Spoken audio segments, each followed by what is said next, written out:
Hey, how's it going, guys? This is Jay Valencia. I want to dive into actually a topic that's been on my mind, and it's picking up toxic behaviors from the narcissist or any toxic relationship, put it that way. And so we call that in the community narcissistic fleas, right? So with narcissistic fleas, it's the same concept of like a dog hanging out with another dog who has fleas. Eventually, the other dog is going to catch it, and then put it in this perspective. Like, let's say that you're in a sandbox with another kid and that kid throws sand at you, you're going to throw sand back, right? Because it becomes instinct. And not only that, not that it becomes instinct, it's just you pick up that behavior because you come from a place of hurt. You want them to feel the same thing.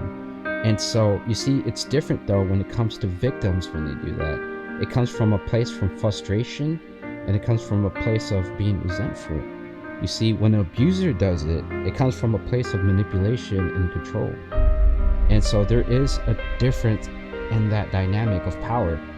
The victim doesn't really necessarily want that power. The narcissist does, because that's what they do. They manipulate.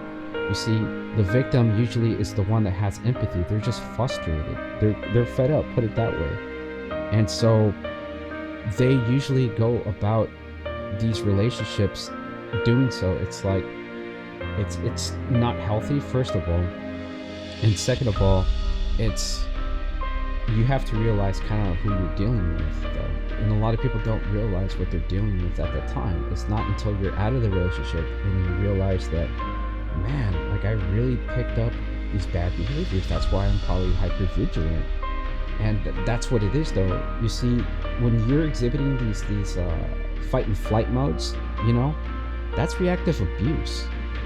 If you really think about it, that's like they're provoking you, and then when you react and you do the same things they do, they can easily blame shift, and they can easily say, you know what, you see how you are? That's why I am the way I am, because you talked to me this way, you did this, you shouted, even though they were provoking you.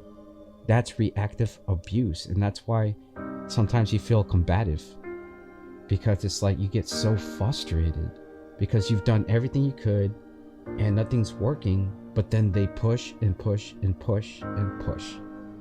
And so a lot of times as victims, they come out of these relationships thinking that they're the abusers because they've been gaslit so much and been told that they were shouting, they were reacting way more.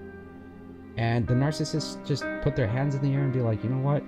You're the toxic one, even though they were the toxic one, even though they were the one provoking, even that toxic person was provoking.